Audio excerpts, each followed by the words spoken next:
15వ అధ్యాయము. ఆ సమయమున యెరూషలేము నుండి శాస్త్రులను పరిసయ్యులను యేసునొద్దకు వచ్చి, నీ శిష్యులు చేతులు కడుగుకొనకుండా భోజనము చేయుచున్నారే, వారెందు నిమిత్తము పెద్దల పారంపర్యాచారమును అతిక్రమించుచున్నారని అడిగిరి. అందుకాయన, మీరును మీ పారంపర్యాచారము నిమిత్తమై దేవుని ఆజ్ఞను ఎందుకు అతిక్రమించుచున్నారు? తల్లిదండ్రులను గనపరచుమనియు తండ్రినైనను తల్లినైనను దూషించువాడు తప్పక మరణము పొందవలెననియు దేవుడు సెలవిచ్చెను. మీరైతే ఒకడు తన తండ్రినైనను తల్లినైనను చూచి, నా వలన నీకేది ప్రయోజనమగునో అది దేవార్పితమని చెప్పిన ఎడల అతడు తన తండ్రినైనను తల్లినైనను గనపరచనక్కరలేదని చెప్పుచున్నారు. మీరు మీ పారంపర్యాచారము నిమిత్తమై దేవుని వాక్యమును నిరర్ధకము చేయుచున్నారు. వేషధారులారా, ఈ ప్రజలు తమ పెదవులతో నన్ను గనపరచుదురుగాని వారి హృదయము నాకు దూరముగా ఉన్నది. మనుషులు కల్పించిన పద్ధతులు దైవోపదేశములని బోధించుచు వారు నన్ను వ్యర్థముగా ఆరాధించుచున్నారు అని యెషయా మిమ్మును గూర్చి ప్రకటించిన మాట సరియే అని వారితో చెప్పి, జనసమూహములను పిలిచి, మీరు విని గ్రహించుడి. నోట పడునది మనుష్యుని అపవిత్రపరచదుగాని నోట నుండి వచ్చునది ఏ మనుష్యుని అపవిత్రపరచునని వారితో చెప్పాను.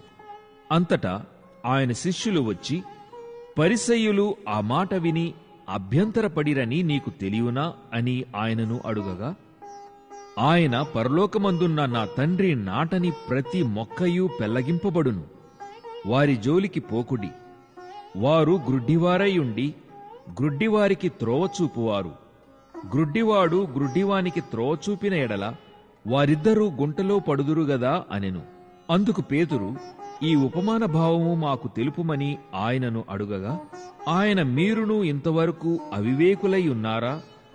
నోటిలోనికి పోవునదంతయు కడుపులో పడి బహిర్భూమిలో విడువబడును గాని నోట నుండి బయటికి వచ్చునవి హృదయములో నుండి వచ్చును. ఇవే మనుష్యుని అపవిత్రపరచునవని మీరు గ్రహింపరా? దురాలోచనలు, నరహత్యలు, వ్యభిచారములు, వేశ్యాగమనములు, దొంగతనములు, అబద్ధ సాక్ష్యములు, దేవదూషణలు హృదయములో నుండియే వచ్చును. ఇవే మనుష్యుని అపవిత్రపరచును గాని చేతులు కడుగుకొనక భోజనము చేయుట మనుష్యుని అపవిత్రపరచదని చెప్పాను. యేసు అక్కడ నుండి బయలుదేరి తూరు సీదోనుల ప్రాంతములకు వెళ్ళగా, ఇదిగో ఆ ప్రాంతముల నుండి కనాను స్త్రీ ఒకతి వచ్చి, ప్రభువా, దావీదు కుమారుడా, నన్ను కరుణింపుము, నా కుమార్తె దయ్యము పట్టి బహు బాధపడుచున్నదని కేకలు వేశాను. అందుకాయన ఆమెతో ఒక్క మాట అయినను చెప్పలేదు. అప్పుడాయన శిష్యులు వచ్చి, ఈమె మన వెంబడి వచ్చి కేకలు వేయుచున్నది గనుక ఈమెను పంపివేయుమని ఆయనను వేడుకొనగా, ఆయన, ఇశ్రాయేలు ఇంటివారై నశించిన గొర్రెల యొద్దకే గాని మరి ఎవరి యొద్దకును నేను పంపబడలేదనెను. అయినను ఆమె వచ్చి ఆయనకు మ్రొక్కి, ప్రభువా, నాకు సహాయము చేయమని అడిగాను. అందుకాయన పిల్లల రొట్టె తీసుకొని కుక్కపిల్లలకు వేయుట యుక్తము కాదని చెప్పగా, ఆమె, నిజమే ప్రభువా, కుక్కపిల్లలు కూడా తమ యజమానుల బల్ల మీద నుండి పడు ముక్కలు తినునుగదా అని చెప్పాను. అందుకు యేసు, అమ్మా, నీ విశ్వాసము గొప్పది, నీవు కోరినట్టే నీకు అవునుగాక అని ఆమెతో చెప్పాను. ఆ గడియలోనే ఆమె కుమార్తె స్వస్థత నొందెను. యేసు అక్కడ నుండి వెళ్లి గలిలయ సముద్ర తీరమునకు వచ్చి కొండెక్కి అక్కడ కూర్చుండగా, బహుజన సమూహములు ఆయన యొద్దకు కుంటివారు, గుడ్డివారు, మూగవారు, అంగహీనులు మొదలైన అనేకులను తీసుకుని వచ్చి ఆయన పాదముల యొద్ద పడవేసిరి. ఆయన వారిని స్వస్థపరచెను. మూగవారు మాటలాడుటయును, అంగహీనులు బాగుపడుటయును, కుంటివారు నడుచుటయును, గ్రుడ్డివారు చూచుటయును జనసమూహము చూచి ఆశ్చర్యపడి ఇశ్రాయేలు దేవుని మహిమపరచిరి. అంతటా యేసు తన శిష్యులను పిలిచి, ఈ జనులు నేటికి 3 దినముల నుండి నా యొద్దనున్నారు. వారికి తిననేమియూ లేదు గనుక వారి మీద కనికరపడుచున్నాను.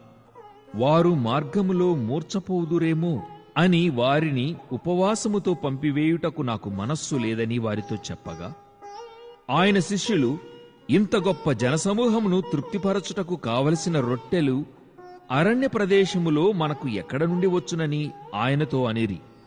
యేసు మీ యొద్ద ఎన్ని రొట్టెలున్నవని వారినడుగగా, వారు 7 రొట్టెలును కొన్ని చిన్న చేపలును ఉన్నవని చెప్పిరి.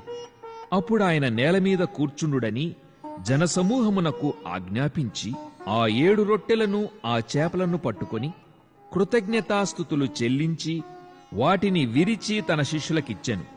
శిష్యులు జనసమూహమునకు వడ్డించిరి. వారందరూ తిని తృప్తి పొందిన మీదట మిగిలిన ముక్కలు 7 గంపల నిండా ఎత్తిరి. స్త్రీలును పిల్లలును గాక తినినవారు 4,000 మంది పురుషులు. తరువాత ఆయన జనసమూహములను పంపివేసి దోణి ఎక్కి మగదాను ప్రాంతములకు వచ్చెను.